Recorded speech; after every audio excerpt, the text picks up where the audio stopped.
Hello everyone. Today I'll talk about our work at Salesforce Research Asia on mining root cause knowledge from cloud service incident investigations for AIOps. Incident RCA lifecycle goes as follows. Once an incident is detected, various analysis is done to detect the symptom of the incident, followed by an investigation by the site reliability to do triaging and find the immediate resolution of the incident, and an RCA investigation by the service owners to detect the incident root cause from various system data. This entire process is documented in what is called PRBs or problem review board data in this long unstructured form which you see on the right hand side. And this is a generic source of rich RCA information which is available in all incident management systems. So first let's understand how our work differs from existing works. In existing works, people have focused on standard systems data like logs, traces, service call graphs, etc. for tasks like log clustering, analysis, and mining, and simpler tasks where training data is available. For example, mining customer created incident report or incident descriptions and troubleshooting guides for tasks like NER or named entity recognition, mining knowledge graph over named entities, and recommending troubleshooting guides. Since they do not focus on the end-to-end RCA, no information extraction and knowledge mining is needed, and works on causal knowledge graph typically focus on structured data like service logs or call graphs or time series data. On the other side, we focus on PRBs because these data sources do not have direct source signals of RCA, whereas PRBs are a source of Oracle root cause knowledge manually curated by experts, which have a lot of information of the RCA investigation process in form of linguistic cues. So our research question is, can AI assist ongoing incident analysis based on past investigations? We answered this by extracting and mining relevant RCA information and reusing knowledge to quickly resolve repeating incidents. And our primary contribution is to build this incident causation analysis engine over PRB data consisting of neural information extraction to extract RCA information from PRBs and neural knowledge mining to aggregate incident information into a causal knowledge graph. We then use ICA for repeating incidents through a neural information retrieval system to find similar past incidents and a retrieval based RCA to detect likely root causes and resolutions. So first let's understand why we want to handle repeating incidents. For this we studied incidents in Salesforce over the past couple of years, and we saw over the quarterly incident count, we saw a significant number of incidents and a steady number of them being repeating over this period of time. So if you follow the red and the purple lines, these show incidents which show a high repeating pattern with the previous incidents. Also, if we look at the severity distribution over the incidents, then we see a similar severity pattern over novel incidents and repeating incidents. This is leaving SEV0 incidents which are catastrophic and predominantly quite rare. Also, if we look at the resolution time of incidents, these are quite similar for novel incidents and repeating incidents. So overall, this shows that repeating incidents have a steady nature of occurrence throughout. They have similar kind of severity pattern as well as take same time to resolve as novel incidents. So with this, let's look at the premise of our work, which are the PRB data. In the original raw form, PRB looks like this kind of structure where we have the incident subject, the host and timestamp details, and the investigation document, some document related to the resolution and the root cause. And the main challenges are these long unstructured form of the documents and the fact that they cannot be generated organically in the structured form because of the iterative nature of the investigations, and all AIOps modules built on top of it need to be in an unsupervised setting. So with this, let's go into the incident causation analysis model and evaluation. The very first step is neural information extraction, where we extract the symptom through various rule-based methods from the PRB subject. Then we extract key topics using various graphical topic models or neural embedding based models or feature based models. We also extract summary using pre-trained neural language models. And the last two extraction, which involve root cause and resolution, are targeted extraction, for which we follow these steps. First, we create a templatized query from the symptom. For example, for root cause, we will create queries like what is the root cause of the symptom or what caused the symptom. And for resolution, we'll create queries like what resolved the issue or what action was taken to resolve the symptom. And then we have an ensemble of different pre-trained QA models where we use neural QA models based on BERT-like models, which is quite a popular framework for various NLP tasks. Then we do various post-processing like most diverse answer subset selection and merging of co-located answer spans. And with all of this, we get an aggregated answer scoring, and the top K answers are treated as the extracted root cause and resolution. So to understand what is the quality of the information extracted in our unsupervised methods, we do a human evaluation. We took for topics and summaries, we took around 500 to 1000 such topics and summaries, and we asked the annotators to label different kinds of information, like how well formed it is, or how informative, or whether it's interesting or clear, or how specific the summary is, or how generic it is. And we saw in most of the cases the topics and the summaries extracted were quite well formed and informative. And for root causes and resolutions, we asked the annotators to independently annotate on their own, and we check the exact match between the extracted root cause by the model and the annotated one. And there seems to be a good exact match of around 70 to 80%. This is quite promising, and let's look at a couple of examples. So this is some root cause document which is starting with this symptom in the beginning, and the model extracted root cause span, which is in green, is likely the right root cause. In this case, for example, here for the service disruption kind of symptom, the model extracted the user foreground process blocks this LGWR process, and this blocking foreground process encounters a deadlock. Again, for resolution documents also, we got some nice results. For example, this is again the symptom and this is the resolution document, and the model was able to extract the right resolution, like SR implemented this throttle against the URI.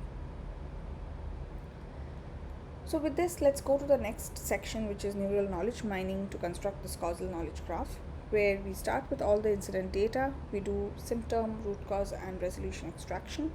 We then do clustering of the symptoms in a hierarchical fashion, and then we also do global clustering over all root causes and all resolutions. And we additionally do symptom-specific root cause clustering and symptom-specific resolution clustering. And for each of these clusters, we do a cluster labeling to get the final causal knowledge graph, which looks like this. So these are the hierarchical clustering over the symptoms, and these are the actual symptoms, and these are root cause clusters and resolution clusters connected to each symptom cluster, and there are also global root cause and resolution clusters. With this, the causal knowledge graph can help us in some kind of a post-incident analysis of RC of all incidents. We'll see that shortly. Another use case is if we had a natural language query and we could retrieve a subset of incidents related to that query, then we can also retrieve a query-specific causal knowledge subgraph and do retrieval-based RCA on top of that. We'll also show an example of this and how it helps in retrieval-based RCA. So first, let's see how the causal knowledge graph can be used for post-incident analysis. So this is, we take the 2 years incident data and we construct the causal knowledge graph, and these are the top most popular symptom, root cause, and resolution clusters that we obtained. This shows that 20% of incidents are actually related to the cluster of symptoms of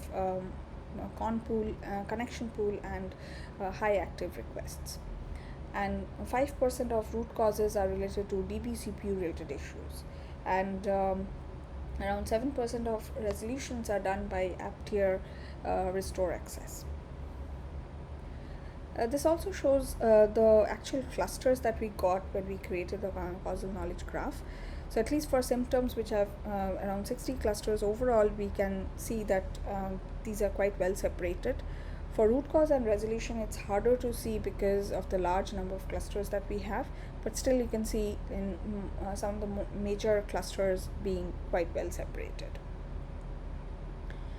So with this, let's look at the overall incident analysis pipeline. We start with the PRB documents, which have a very high level structure parsing, like the subject and investigation and RCA information. We extract various types of information from it, like the topics, summaries, the symptom, root cause, and resolution, which we further also use to construct the causal knowledge graph.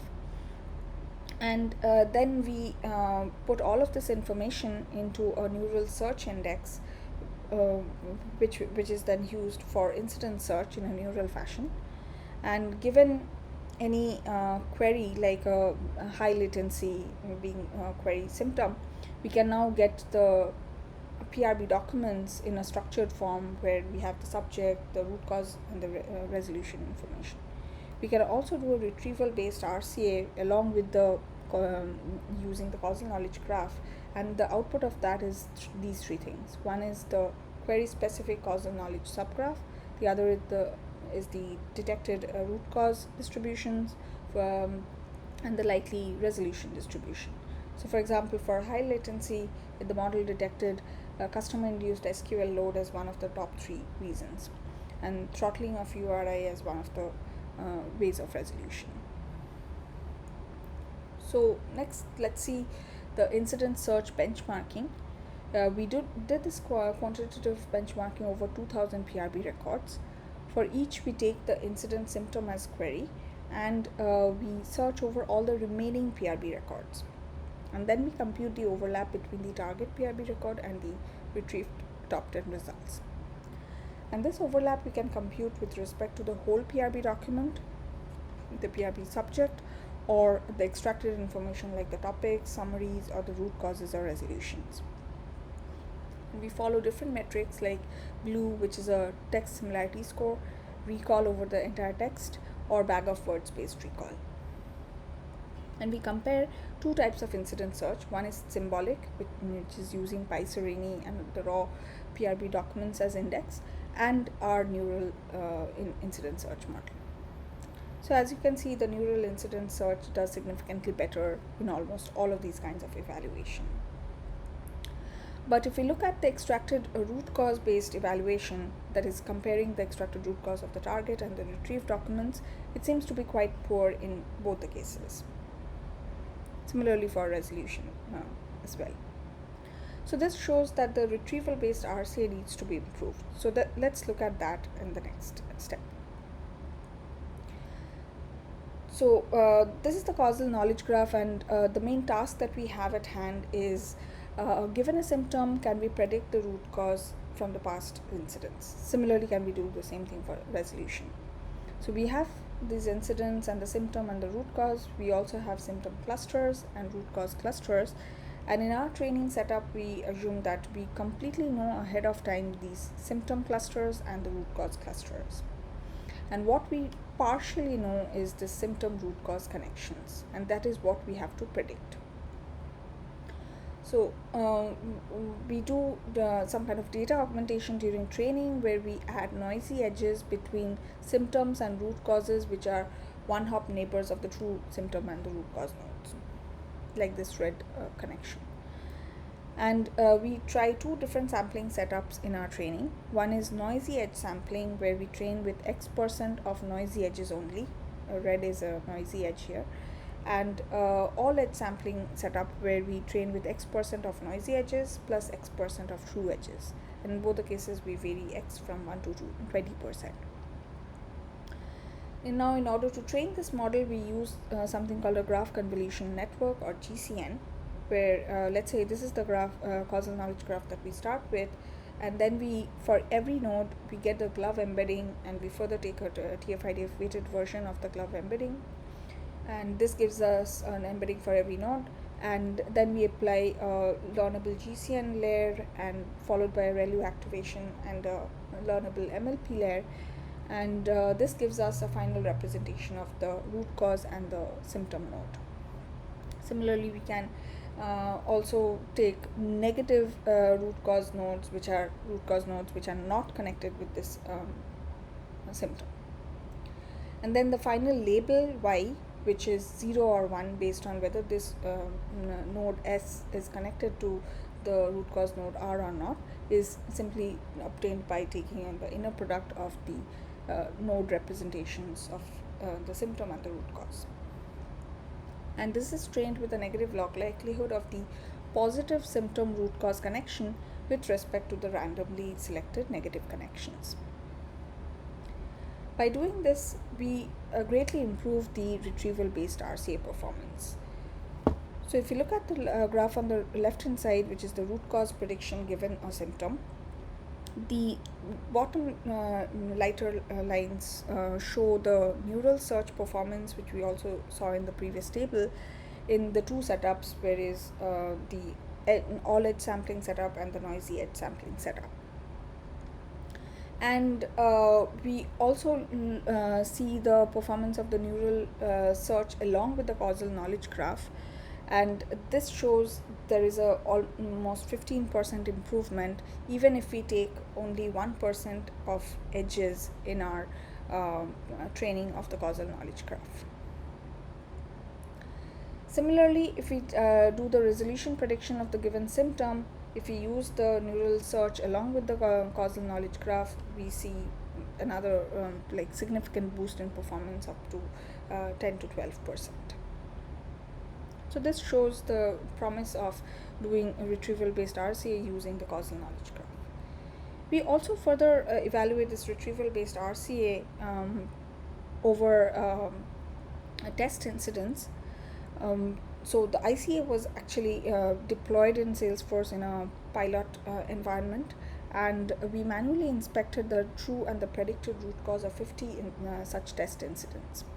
And in 28 out of 50 incidents, we saw that the root cause predicted by the ICA closely matched the true root cause detected by the SRE.